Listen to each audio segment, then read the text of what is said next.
Hello everyone. Hello everyone, and thank you for joining us today. Thank you for the ones who are watching this streaming live, and hello if you're watching the recording. You can give us a hi or a hello in the chat box and let us know where you're joining us from today. So thank you. We are here today with Neil Ainsworth, who is a teacher trainer for Oxford University Press based in Madrid, in Spain. And he's an expert. He knows many things about mediation. That's why he's here today. We are very happy to have him.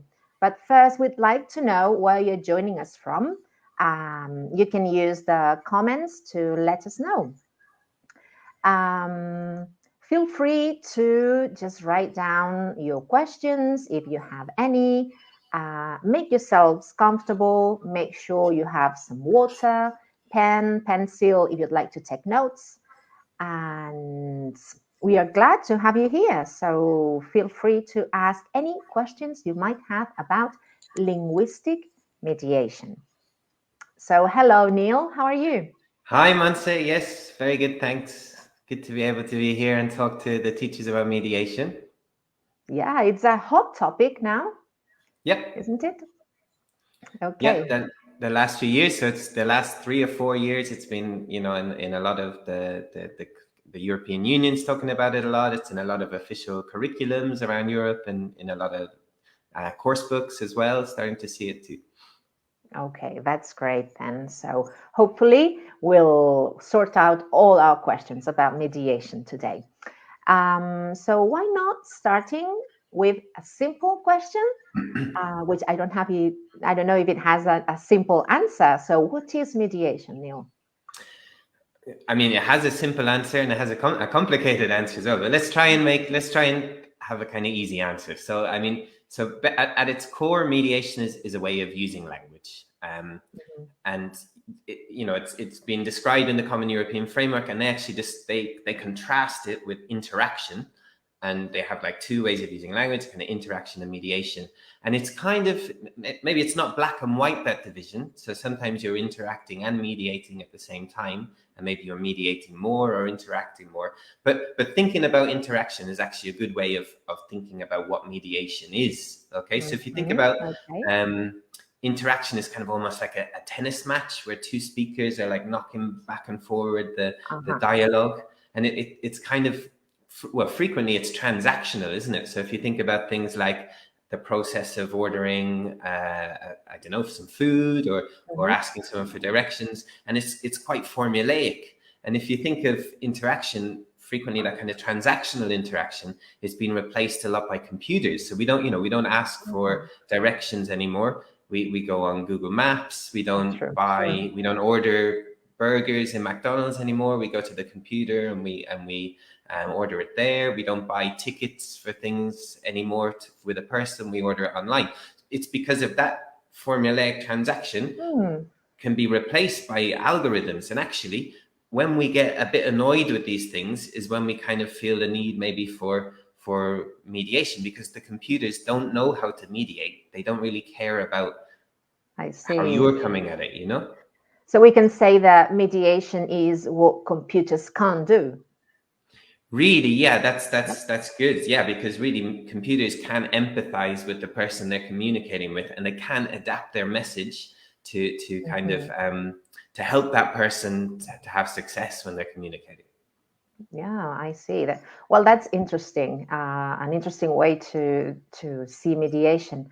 So when we hear of mediation, we often think of conflict resolution. So that's the first thing that came to my mind when I heard of mediation. So does it have anything to do with that at all? Has a little bit to do with it, actually. I mean, in broad terms, not really. When we're talking about the language class and English language teaching, it's kind of different from that. But the Common European Framework does talk about 3 types of mediation activities. So we've got mediating texts, mediating concepts, and mediating communication. And one of the activities in mediating communication is directly linked to that. It's called facilitating communication in delicate situations and disagreements. And you can see there that that's kind of connected to that kind of conflict resolution. And it kind of tells us a little bit about mediation as well. So the mediator is getting in the middle between maybe two people who have different opinions. And it's helping, it's establishing maybe what the difference of opinion is. It's helping to respect those differences of opinion. It's establishing as well common ground. Importantly, those differences of opinion may simply be a misunderstanding due to maybe some sociocultural differences and different ways of interpreting different things. And I think that kind of sociocultural thing brings us to why maybe mediation is important now and why we're hearing it in the last few years. So there's kind of English has kind of spread exponentially with the rise of, globalization and the internet. And really now, English is a global language. It's like a lingua franca, that everybody's using it.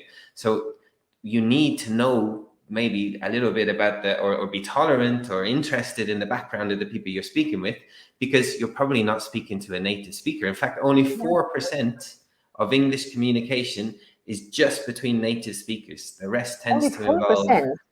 Yeah, only 4%. Really low. Yeah, and if you think of like if you think of that mediating communication, you're likely to have different people moving and working in different countries. So, a good mediator is able to help someone. Maybe it's their first day at work. The person from HR is a great mediator. They're helping them overcome maybe some linguistic barriers, some cultural background barriers to help them fit in a little bit. And, that broader point about kind of culture and knowledge, but, language can only really be understood in the context in which it's used, right? And back when English was, just a local language in English-speaking countries, it was important to kind of know about, maybe let's say British culture. You'd learn about black taxis and red phone boxes and red post boxes. But as it spread, we need to learn more about, lots of different cultures and be open to different cultures. And I think that openness to learning is at the heart of mediation as well. Yeah, really, really makes sense. And it's amazing, only 4% of communication in English is with native speakers, between native speakers. That's an interesting figure. So that was mediating communication you were talking about. But you told us there were 3 broad mediation activities. Can you tell us about the other 2? So yeah, the other 2 are mediating concepts and mediating text. So maybe we start with mediating concepts. So the common. So it's important actually, if you're thinking about the common European framework, that kind of didn't invent mediation. That's just an attempt to kind of look back at mediation and describe it as best as they can. So it's, while they like to separate things into like neat different segments, this is this type of mediation and that's that type of mediation, it frequently overlaps. And actually in the first draft of the Common European Framework that they didn't go, they had 2 types of mediation. They had, I think it was relational mediation and cognitive mediation. And that tells us, that mediation is a way of relating to other people, and it's a way of thinking as well. But they abandoned that as they thought it was too complicated, and they went with another way. So in mediating concepts, they talk about 4 different types, but really they're all about the same kind of thing. And it's really about, co-constructing knowledge and thinking together and talking to each other to kind of share ideas and help each other's ideas kind of influence each other, so that we kind of share a similar idea. And this is really important with, when you're doing group work or pair work. It's that kind of, helping each other express our ideas, expressing our ideas in a way that are easy to understand. If we kind of thought about before, like interaction is kind of like a tennis match going back and forth. I think like this co-construction of ideas, a good metaphor is kind of like building a jigsaw together. We have all the pieces of the jigsaw, and we might take turns putting pieces together to build this picture. One person alone might build the jigsaw and the other person's just looking at it. And, and it depends really who you're talking to and the shared knowledge you have, how much of the jigsaw you need to build. So imagine, I don't know, a kind of a Spanish omelette, right? you and I, Montse, I think have a good idea of what a Spanish omelette is. And maybe after we put 5 or 6 pieces there, we might be both like, oh, okay, great. We know what that idea is. We don't need to keep going. But maybe your omelette has onion in it and mine doesn't. So maybe I think the picture's done. Yeah. And you're like, no, it needs this piece. It needs the onion. Of So it's that course, kind of way always of, onion. yeah, that kind of sharing ideas and co-constructing knowledge. That's what mediating concepts is about. Mm-hmm. I like it. I like it. This example of the omelette is so easy, no? So it gives a very clear idea of this co-constructing you were talking about. So we spoke about communication, mediated communication, mediating concepts, and you mentioned one last one, which is mediating texts. And I think this is quite relevant for linguistic mediation, right? Yeah, so mediating text is probably the one that teachers are most familiar with. Maybe in the escuelas oficiales de idiomas, when they have assessment tasks, I think they tend to be mediating text tasks, in that. So it's a little bit different. So the types of mediation we were talking about before, it's kind of like fluid ideas. So you're fluid. You've got two parties, and ideas are fluid, and we're kind of trying to reach a consensus of either agreement or of an idea. But with mediating text, we actually have a static piece of information or data that we're trying to transmit to a third party who couldn't understand that information without the mediator's help.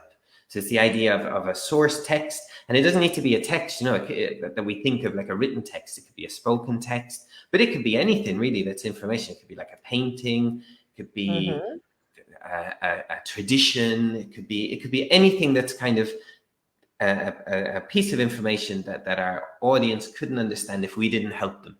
Or they couldn't understand fully. Maybe they could understand 90%, and we're just helping them with that last nuanced 10% of understanding.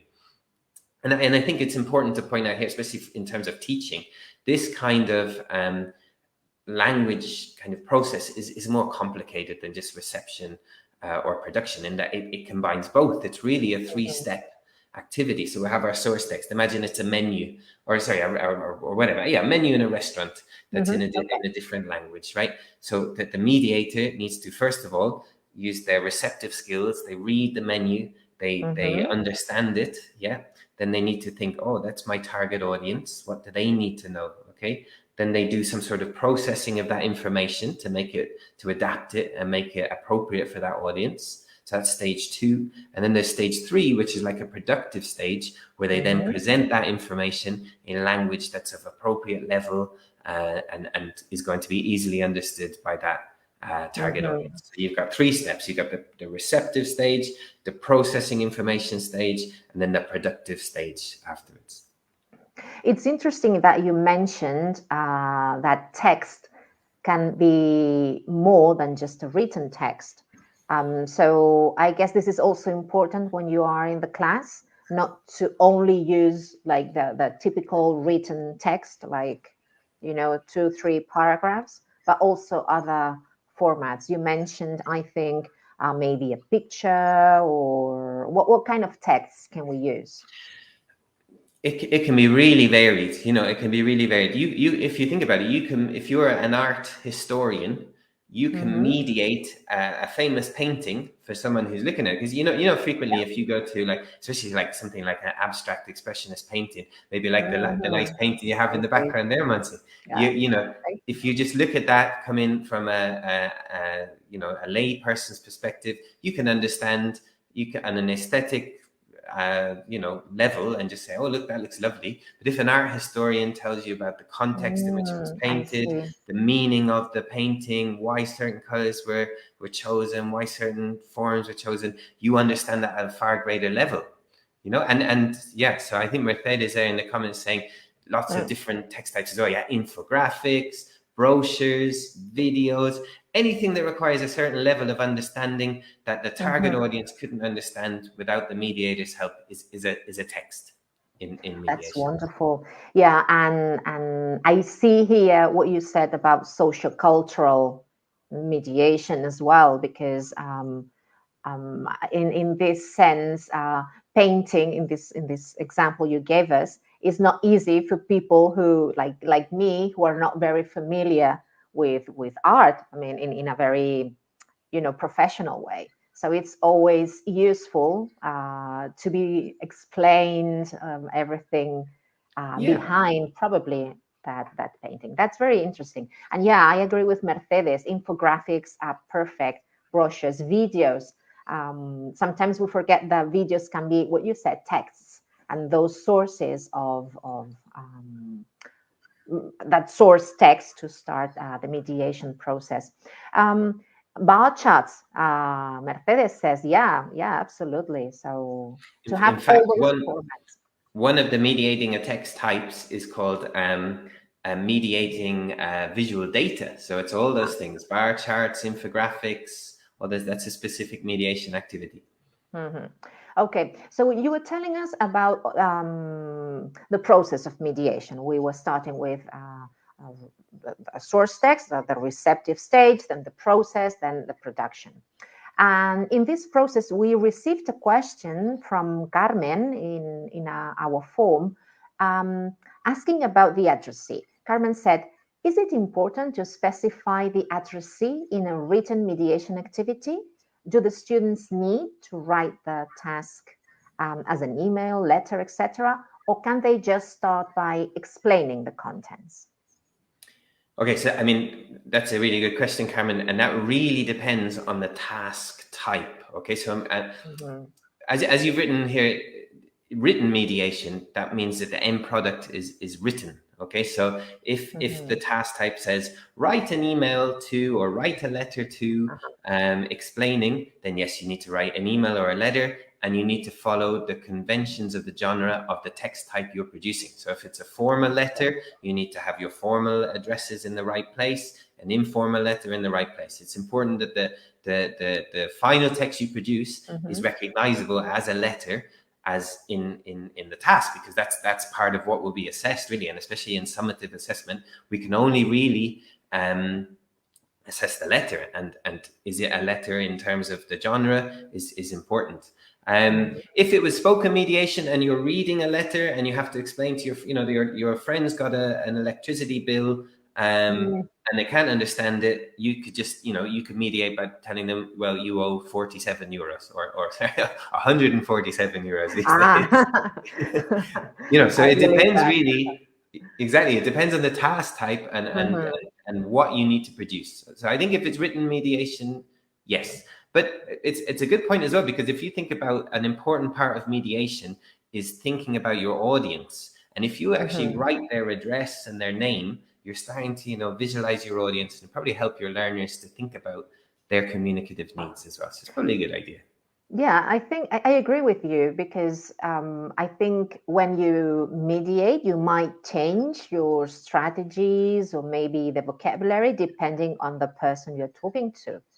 So if I explain this electricity invoice probably to my, I don't know, my grandmother, it would be different than explaining it to, I don't know, someone who just doesn't understand the language, maybe. I don't know. Or imagine you're complaining the bill is too high and you're ringing up the electricity company to complain about it. The completely different level of information that you'd be giving them. Yes. So the audience is very important. Yeah, really, really important. Okay, so we know about the different kinds of mediation, but what makes an activity a mediation activity? How do we know the activity we've prepared, the activity we are using is really a mediation activity? Okay, that's a great question, because really, as I said at the start, it's not black and white that, if we're doing this, we're interacting, but if we're doing that, we're mediating. Quite frequently, there's a lot of overlap, and you're interacting and you're mediating at the same time. But we can think about what are the hallmarks of mediation? What are the signs that we're probably mediating more than we're interacting? And I think what we just talked about in terms of audience is the key one. So I think when you're really considering the person you're communicating with, then you're probably mediating. If you're thinking about, oh, well, I want to get a cup of coffee, or I want to get my cinema tickets, I'm going to say this: to get my cinema tickets, then you're probably interacting more. Yeah. So if you're kind of, you're thinking, okay, well, I'm speaking to this person, I'm monitoring my output so that I'm giving them the best chance of understanding. I'm checking understanding. I say, did you understand? I'm looking for signals that maybe they didn't understand. That's a good sign that you're mediating. So worrying about and being interested in your audience is a real hallmark of mediation. That's interesting. And are there any, because I'm thinking that, as you said, communication, interaction, and mediation are quite similar. Are there any misconceptions about mediation? Like some things that maybe we think, like maybe translating is not mediation. Is that true? Can you tell us more about this? Yes, well, I mean, there's a couple I can think of, and you said one there that translating isn't mediation, and that's just not true. In fact, it's written in the Common European Framework. One of the mediating and text activities is translating. So translating is mediation. Well, sorry, mediation. Remember, is helping somebody understand something that they couldn't understand without your help. And translating does that, right? So translating definitely is mediation. Now, there's a sense of translation implies, complete translation, 100% conversion of the message for the audience, and that mightn't be necessary. If someone asks you what time's the next bus and you have a bus timetable, you don't need to translate the whole bus timetable. You just need to say, in 10 minutes. So you don't always need to translate. You can not be translating and mediating, but you can also certainly translate and mediate at the same time. And one other one actually that I can think of, Montse, is there's a sense sometimes that if you use the words in the original text, you're not mediating. And again, it kind of the same thing. Maybe if you're thinking about a language assessment, you can't assess much if someone's using the original words. Yeah. Maybe in a language assessment, we'd want to design a task where learners don't use the same words. But in real world mediation, if your target audience can understand those words, why wouldn't you? And it goes back to like that process of mediation. So in fact, if you were just interacting and you just use those words and you didn't care whether your audience understood them or not, you're not mediating. But if you think, oh, look, I'm talking to Montse here. Montse's got great English. She'll understand these complicated... No, but it's true. She'll understand these complicated words. I can use them, no problem. Even though the output might be the same, because I've done that process and I've thought about my target audience, I mediated, even though I used the same words as were in the original text. Yeah, as you said, probably this would be a situation more like in real life, really, than in the class. I guess in the class, we would ask more about maybe paraphrasing, simplifying the source text. I mean, to make the activity more complete for the student, I guess. Yes, I mean, frequently from the exams tasks that I've seen, it will say, summarize this text, or use your own words or something like that. So there's that implication that you should be adapting that. And that makes a lot of sense for assessment, because it shows you the lexical and linguistic resource of your learners, rather than them just repeating the words. But that's really kind of a construct for the exam rather than real world application of mediation. And, it's just an interesting thing to think about to help you kind of understand what mediation is all about. I think. Yeah. That intention, right? Exactly. For the other to understand. You were mentioning translation. So does this mean that mediation can also happen in different languages? So because we are thinking now of the English class, or in a class where we're teaching English, but can mediation happen with other languages, English, Spanish, English, French, whatever languages? Yes, yeah, absolutely, and frequently will, I'd say. I mean, in the English language classroom, I mean, we sometimes will mediate English to English because it maximizes the language practice. The receptive stage is challenging, and the productive stage is challenging. But probably in out in the real world, this kind of interlinguistic mediation between two different languages is more common. But you can think about that as well in another way within the same language. So even within English, there are kind of cultural areas or areas of specialized knowledge that maybe people don't know about. So if you think about I don't know, punk rock music, right? As a kind of subculture within English, punk rock music has lots of, specialized vocabulary, lots of subgenres of the music, maybe different vocabulary that people who aren't interested in it don't understand. So if I was talking to, well, I don't know that much about punk, to be honest, but if someone was explaining it to me, they might need to mediate those concepts. Even though we're speaking in English, I don't know the subgenres of punk. They'd need to explain it to me in English, but it is English, but just an area of English that I don't know. But I think it's easy to practice, use in different languages in the English classroom. If you think of those kind of typical activities that say, tell us about your first day at school, or tell us about a time when you were really angry, or when some some customer service was terrible and you have to complain. And normally that stuff's done in English. But you can really easily create an authentic text by getting your learners just to tell us about that in their first language. And that then can be the source text for some interlinguistic mediation. Yeah, and you can even get them to write that, and prepare it for homework, and you've got an authentic written text ready for some mediation. One thing about that, actually, in spoken activities, I would always give your learners, if they're going to talk in their own language, you might think, oh, well, they can just do that straight away. And they probably could, but it's probably better if you just give them some preparation time so that they have a more organized, structured text. Because when your learners then go to mediate that text into English, it's a much easier, more organized text for them to mediate, I would say. That's interesting, and also very personal. So I think you're personalizing learning and including your mother tongue in this case, and this could help understand this whole process as well. Yeah, I mean, I think it's much more an authentic task, isn't it? If you're mediating an authentic, real story, rather than one that's in a course book. And it's it's student centered. It's making learners active, central characters in their learning, which is always good. Oh, good. So we've been talking about different things about mediation, but there's this one topic that I'm quite interested about, and probably the teachers participating here today as well. By the way, you can ask questions at any time. If you have any, feel free to add them in the comments box.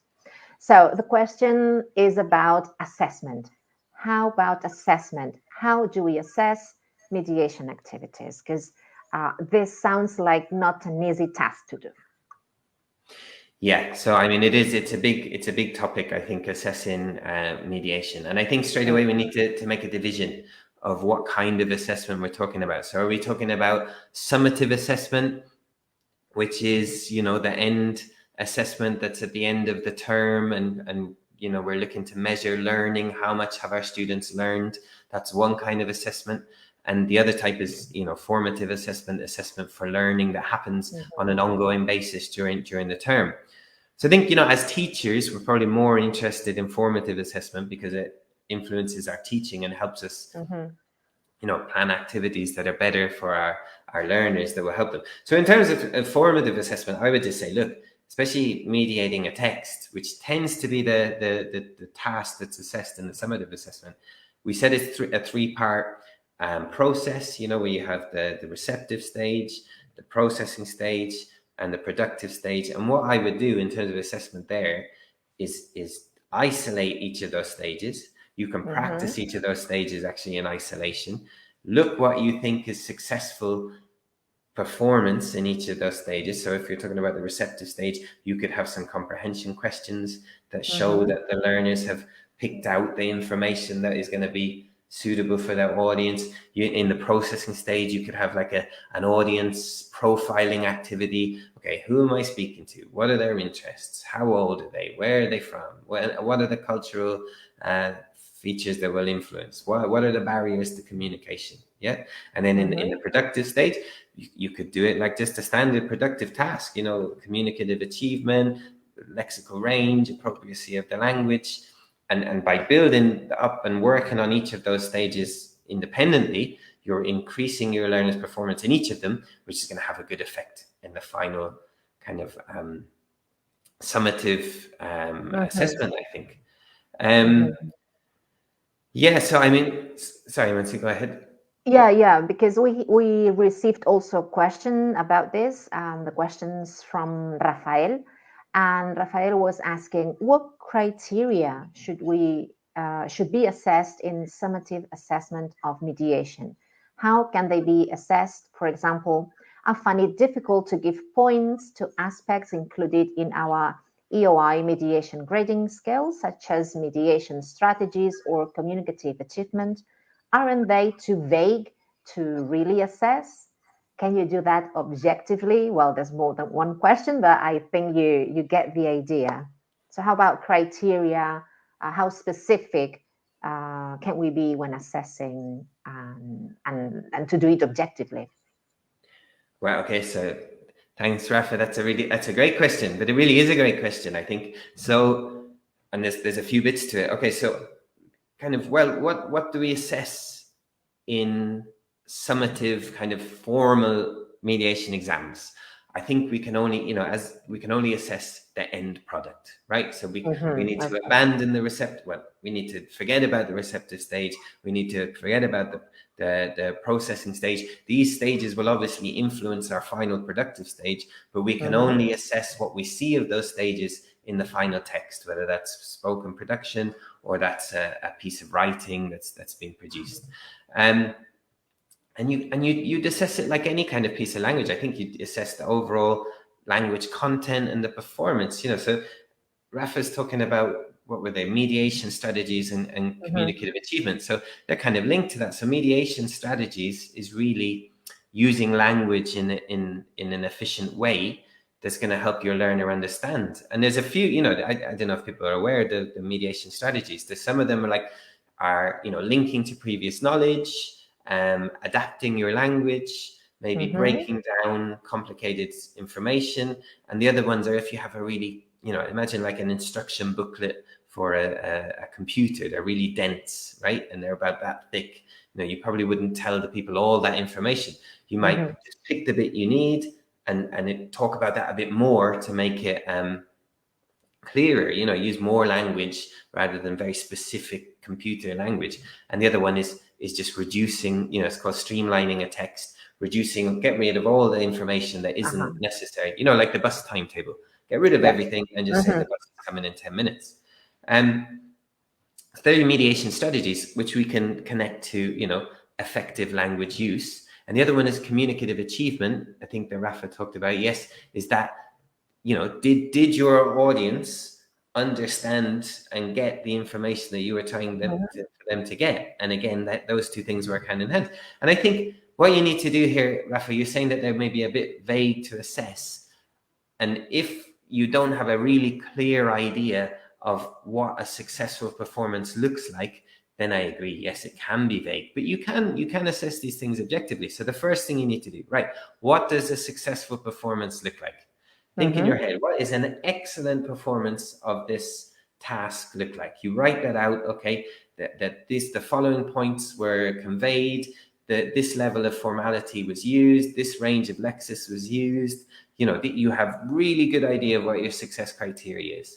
You write that up, right? And then you break that success criteria into maybe 4 categories. Like we just said, information transmitted, use of vocabulary, register, I don't know, style. Anyway, whatever you've defined as the 4 success criteria, you put them in. This is excellent. This gets 5 points. Now, let's go back. Let's think, what's just good? Okay, let's write that up. They get 4 points. What's just okay? They get 3 points. What's poor? They get 2 points. And then by having that really clear idea of what success looks like and graded down to from excellent to poor, I think you can do a good job of objectively assessing mediation and fairly assessing mediation as well. So using rubrics can be like a good choice, a good tool to assess your mediation activities. I think it's essential to use rubrics because, as you said, it's complex. It's a complex language activity. It's not just ticking yes or no, correct or incorrect, and even the concept of correct or incorrect doesn't work. It's a sliding scale. We're talking about poor performance to excellent performance. It's not black and white. It's not Yeah. yes or no. Mm-hmm. Yeah, I see. Yeah. From what you said, I think rubrics can be a really, really good tool. So thank you, Rafael, for sending this question. Go on. Sorry, Um, Montse, just talking about rubrics. Do you know what is another mhm. good type of assessment that is really useful and can be done with rubrics are peer assessments Uh-huh. and self-assessments. So if you word the rubrics to Mhm. say, my partner did this or I did this, um, and the benefit of peer assessment and self-assessment is that to really do that effectively, you kind of have to really understand the task, to be able Yeah. to say that's excellent, that's okay, that's poor. You yourself need to have a good knowledge of the task, and that Mhm. additional knowledge that you gain by assessing yourself and your peers, that helps you understand it better, and you're going to do better yourself then later when you go and do your exam yourself. So Mm. I would definitely encourage people to write rubrics. Let your learners show your learners the rubrics well ahead of time, because a rubric's a Uh-huh. really powerful tool for steering your learners' behavior, because they say, "Oh, God, I don't want 1 point. I want 4 points or 5 points. What do I need to do? I need to do this, this, this, and this," and they're going to try and do it. Yeah, and it gives a frame to the activity Yeah. as well. So I guess that really helps with focusing on it. Okay, good. Really interesting. The people participating in this session, if you have questions, please feel free to use the comment box. Um, I think I have one last question, Neil. Okay. Um, if you had to tell a new teacher anything about mediation, what would it be? Okay. So I think what do good mediators do? So I would say that the important thing about mediation is basically good mediators are just good communicators. I think if we Mm-hmm. go back to the machine in McDonald's that Mm-hmm. you're buying your burger from, that machine is not a good communicator.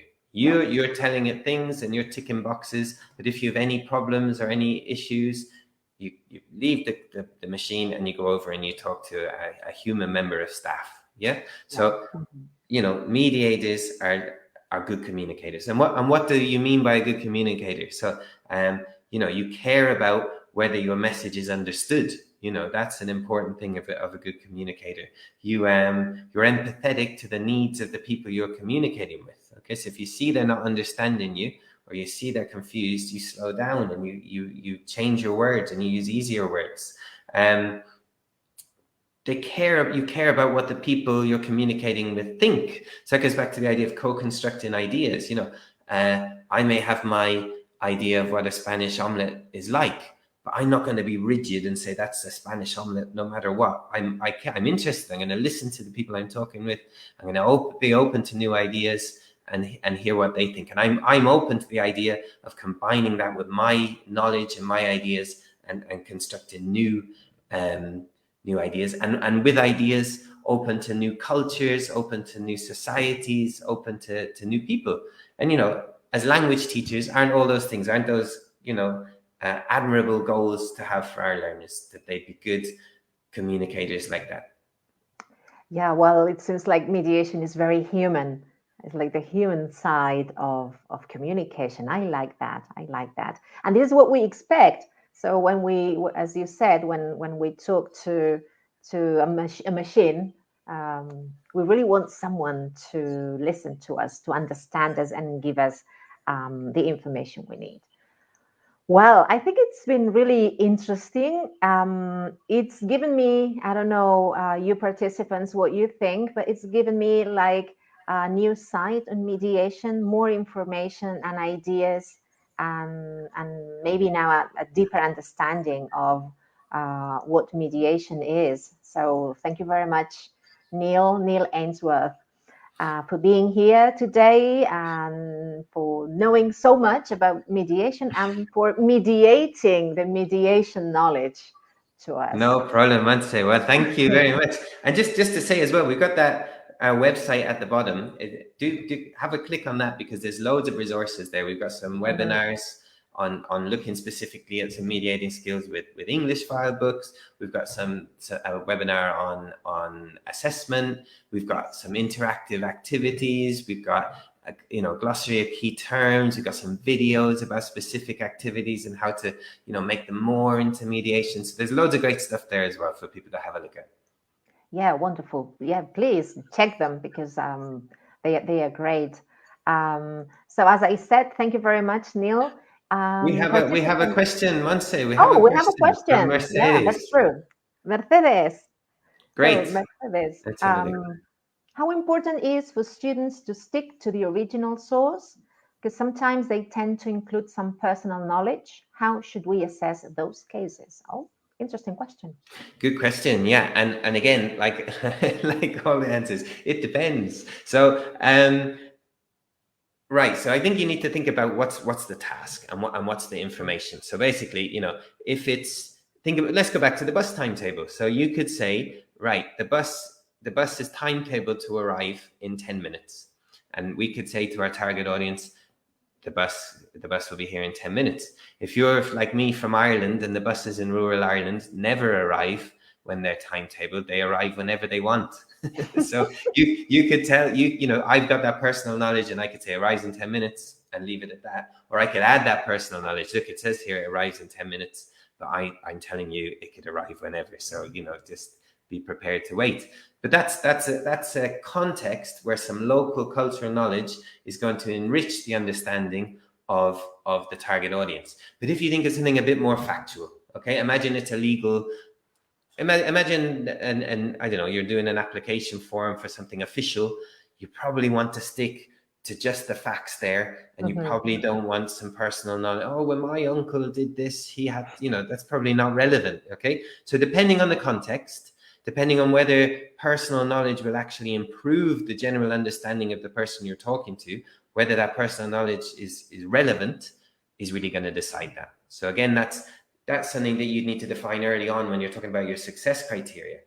And you might have a descriptor in your rubric, relevant cultural knowledge, and one of them would be enriched understanding with appropriate use of cultural knowledge, would be maybe one criteria. Wow, well, thank you. Thank you for this. Thank you, Mercedes, for your question. If anybody else has any other question, just feel free to use the comments box. Okay, so meanwhile, if you liked this live session today, make sure you like it. And if you loved it, love it. And please do share it as well. If you know a teacher that needs this in the live, then tag them in the comments right now. And because these really help us out. And we want to make these sessions all about you, our teaching community. So comment right now telling us what you'd like us to talk about next. And make sure you're following us as well, so you don't miss any of the sessions we've got coming up. We are at OUP ELT Global on Facebook, and also we have different Facebook groups for Spain teachers. We have the EOI Facebook group, primary and secondary group. And last but not least, a huge thank you to Neil Ainsworth for joining us today. Thank you very much. Thank you very much, Mercedes, as well, for your comments and questions. And thank you, everyone who's attended or who's watching the recording. Thank you very much. Thanks, everyone. Okay, bye-bye. Bye, see you soon.